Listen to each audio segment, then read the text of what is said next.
Bueno, buenos días o buenas tardes a todos. Yo voy a hablarles sobre técnica moderna de cementación de los componentes acetabulares y femorales en prótesis total de cadera. No tengo ningún conflicto de interés, solamente destacar el hecho de que prefiero no cementar el componente acetabular. Con respecto a la historia de la cementación, el uso del cemento fue descrito por primera vez por Gluck en 1891. Luego se utilizó en la década del 30 primeramente para implantes dentales, pero la gran revolución en el uso de la artroplastia moderna, con la artroplastia de baja fricción, fue en la década de los 50, 60 mediante la aplicación por parte de John Charnley, que desarrolla la artroplastia total cementada de baja fricción. Luego en los 80 se le adjudicó la falla inicial por la mal denominada enfermedad del cemento, que en realidad era por el desarrollo del polietileno viejo, que luego se cambió a Highly Crosslink como primera medida, y la evolución de los tallos para que se gasten menos fue de tallos mate a tallos pulidos. Con respecto a la composición del cemento, está compuesto por polimetilmetacrilato, que viene en dos partes en una proporción 2:1, el polvo y el líquido. El polvo es 87% polimetilmetacrilato y 10% de un agente radiopaco para que lo podamos ver en la radiografía. Además tiene un pequeño porcentaje de peróxido de benzoilo. Con respecto al líquido, presenta un agente oxidante, ¿sí? Y además presenta una amina terciaria que actúa de catalizador o acelerador de la polimerización, que además puede aumentar su velocidad con los cambios de la temperatura, como principales características de su composición. Con respecto a las propiedades, siempre solemos decir que el primer mensaje que se transmite es que el cemento no pega, sino que se aglutina, es decir, que es un material adhesivo pero que no pega. Es viscoelástico, es decir, que se comporta como líquido y sólido dependiendo del estado y del tiempo. Puede arrastrarse, es decir, por efecto de la gravedad bajar hacia el canal femoral. Reduce gradualmente el estrés a medida que pasa el tiempo. Y su fuerza de tensión o de formación varían en función del estado, como dije, sólido o líquido. Presenta un agrandamiento volumétrico luego de polimerizarse, por eso justamente cuando cementamos el componente femoral o el acetabular ponemos un dedo o hacemos presión para que el cemento no lo empuje a medida que va aumentando su volumen y por lo tanto podamos mantener la longitud del miembro inferior planeada en la planificación preoperatoria.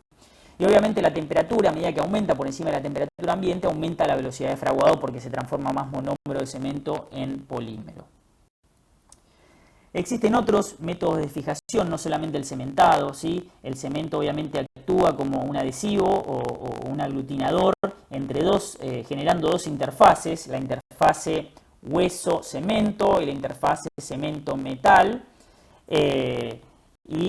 Por lo tanto presenta dos interfaces a diferencia de los implantes no cementados. Los implantes cementados suelen ser el tallo en general de acero inoxidable o de alguna aleación de la misma, y el cotilo suele ser de all poly, digamos de polietileno, mientras que en los componentes no cementados suelen ser de titanio. Tienen una fijación inicial dependiente del contacto íntimo, es decir, por interferencia, se impactan por interferencia entre el implante y el hueso, que puede ser con dos técnicas, obviamente con una técnica línea a línea, por interferencia en sí, como suelen ser los tallos, o por press fit, que tiene que ver con un fresado unos milímetros inferior al cotilo que van poniendo, por ejemplo, en el componente acetabular. Y la fijación definitiva se da luego, con el correr del tiempo, con los meses, mediante dos mecanismos, ingrowth y ongrowth trabeculares.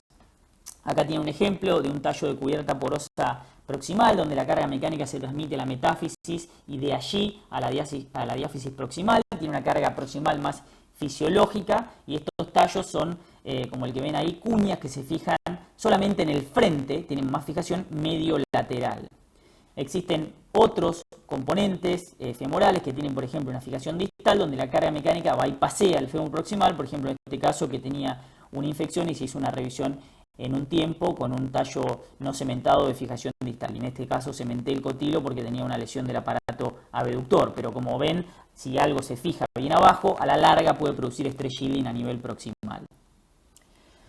Los tallos pulidos modernos necesariamente deberían ser diseñados sin collar porque existe un mecanismo de subsidencia controlada, que es el principio de taper slip en inglés, en cual los tallos cementados, como ven en la radiografía, a medida que pasa el tiempo se van hundiendo el lomo muestra algunos milímetros de subsidencia controlada y ven claramente la diferencia en la longitud de cono libre de cemento que ha cambiado, o sea, entre comillas, ha cortado un poquitito la prótesis, es decir, que la superficie pulida desliza en el cono y esto disminuye la generación de partículas y la generación de stress shielding a largo plazo.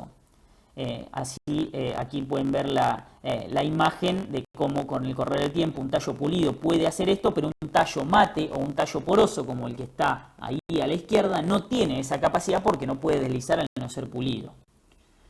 Y esto a nosotros nos ha servido como punto de partida para reconsiderar el tratamiento, por ejemplo, de ciertas fracturas periprotésicas. Cuando hemos visto en pacientes de baja demanda funcional fracturas que pueden armarse anatómicamente y que previamente tenían alguna adhesión parcial entre la interfaz entre cemento y hueso, es decir, que no tiene un tallo flotante, en pacientes de baja demanda funcional, habiendo tenido fracturas periprotésicas alrededor de tallos pulidos, como sabemos que siempre existe una subsidencia controlada, aprovechamos eso y hemos visto que en toda la historia de nuestro hospital lo que hemos tratado con revisiones en un tiempo versus fracturas B2 que hemos tratado con osteosíntesis versus fracturas B1 que hemos tratado también con osteosíntesis no tienen diferencia de supervivencia a largo plazo, y eso es llamativo y por eso hemos quisido transmitir este mensaje con este paper que publicamos recientemente.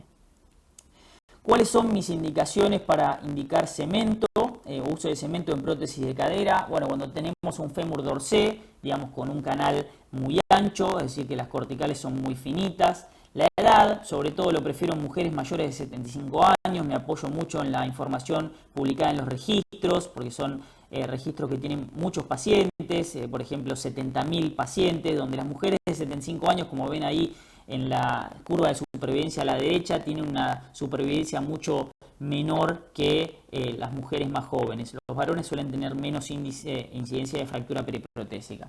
Los casos de osteoporosis severa, historias de fractura por fragilidad, los pacientes que han tenido radiación previa, alguna deformidad extraarticular que no podamos compensar con un tallo no cementado, aunque con el advenimiento de los tallos cortos o los tallos Wagner esto puede compensarse. En caso de displasia severa, digamos, obviamente uno tiene distintas opciones, hay tallos no cementados para displasia, pero bueno, también existe la posibilidad de cementar.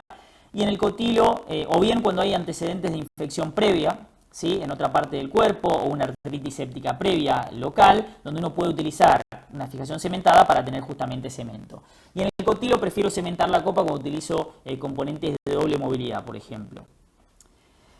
Entonces existen distintos tipos de cementación reportados en la literatura. Los de la primera generación han sido mezclados a mano, los de la segunda generación empieza a utilizarse tapón, irrigación abundante, secado del canal y cementación retrógrada con pistola, y las cementaciones más modernas presentan mezclado al vacío, presurización, uso de centralizador y lavado pulsátil. Algunos consideran que el mezclado al vacío ya sería una cementación de cuarta generación, pero esas son diferencias, digamos, solamente de nomenclatura. Es muy importante tratar de reducir la porosidad del cemento para que tenga una mejor fijación, y esto se logra con justamente un mezclado al vacío, centrifugado, vean que la instrumentadora lo haga, y también se puede precalentar el tallo y el polímero. No precalienten el monómero porque es líquido y es volátil, pero sí el tallo porque, digamos, el tallo en baño María, entre comillas, no directamente en agua, sino digamos, protegido por algo, como si fuera al vapor, está, y se puede calentar el polímero, y como ven en esa figura, en este paper publicado en el JVJS hace un tiempo, británico, a medida que aumenta la temperatura disminuye la porosidad del tallo y obviamente el cementado es mejor,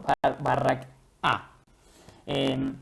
Ahora voy a describir brevemente la técnica de cementación acetabular. Lo primero que vemos en la imagen es, justamente es, bueno, ahí es por vía anterior, pero bueno, el fresado es más o menos similar. Uno empieza con fresas progresivas en función de la planificación preoperatoria. Yo trato de fresar 4 milímetros más que el tamaño definitivo del componente que voy a cementar. Siempre veamos que el acetábulo tenga exposición de huesos subcondrales, es decir, porque no podemos cementar en hueso corticalizado, ¿sí?, porque si no, no va a tener anclaje. Y además hay que aumentar el anclaje con drillings, ¿sí?, o con las mechas del tamaño que sea, idealmente de 3 a 5 milímetros, y obviamente, como lo ven en la figura 2, y obviamente hay que medir el componente definitivo antes de cementarlo. Obviamente esto es para dejar espacio para la interfase. El resto de las figuras son de vía posterior. Siguiendo con la técnica, se coloca el cemento en general para el cotilo es suficiente una sola dosis. Hay que también hacer un lavado pulsátil en el cotilo y luego de colocar el cemento hay que hacer presurización con algún dispositivo especial. Pero si no cuentan con ello, está bueno utilizar, como utilizamos nosotros, un guante estéril, obviamente, con una gasa húmeda adentro. Es decir, que no libera el líquido ahí, sino que está protegido y puede presurizar muy bien. Y luego mantenemos la presurización del componente con un dispositivo especial, ¿sí? Con un impactor, y utilizamos solución salina tibia para acelerar el tiempo de fraguado, como ven en la figura 6.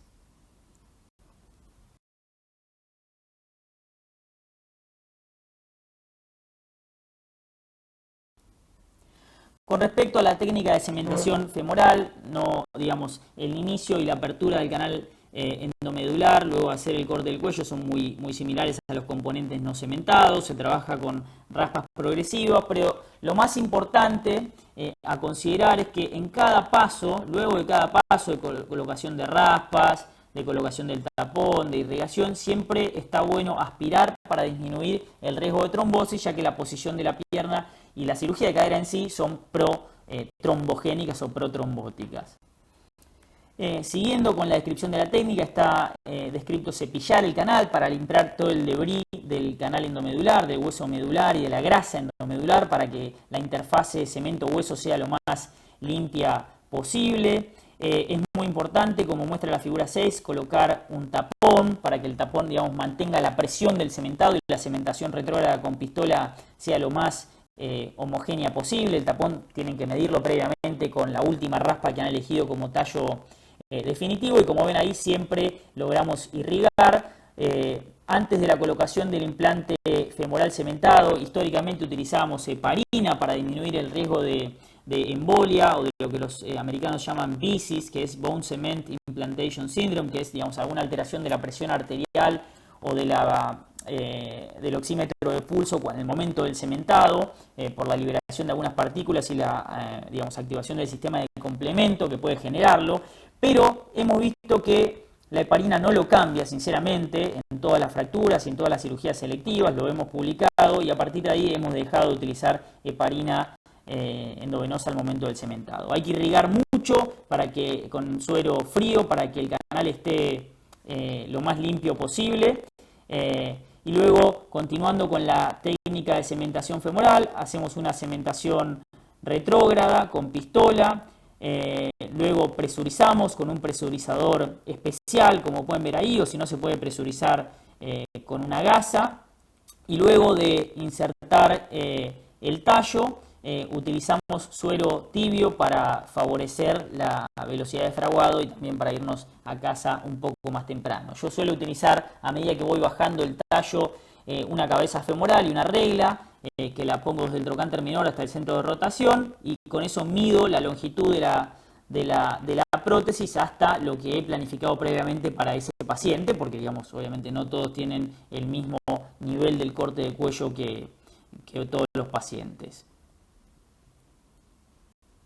Ahí pueden ver las imágenes de cómo se coloca el tallo. A medida que se coloca el tallo, yo suelo poner con el impactor un dedo a nivel medial para evitar que se varice el tallo. Hay que bajarlo en forma progresiva, ir sacando el cemento que va excediendo para poder tener un fraguado homogéneo.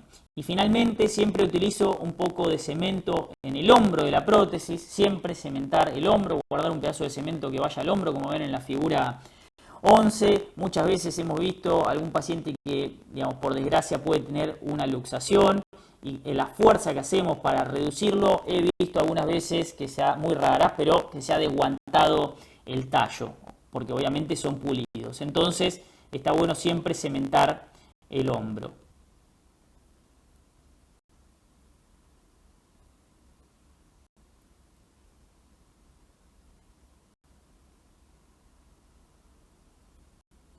Ahí ven cómo coloco cemento en el hombro en la parte final antes de ponerle suero tibio. En la figura 13 ven cómo queda el cementado homogéneo con una interfase perfecta entre el cemento, el hueso y el metal.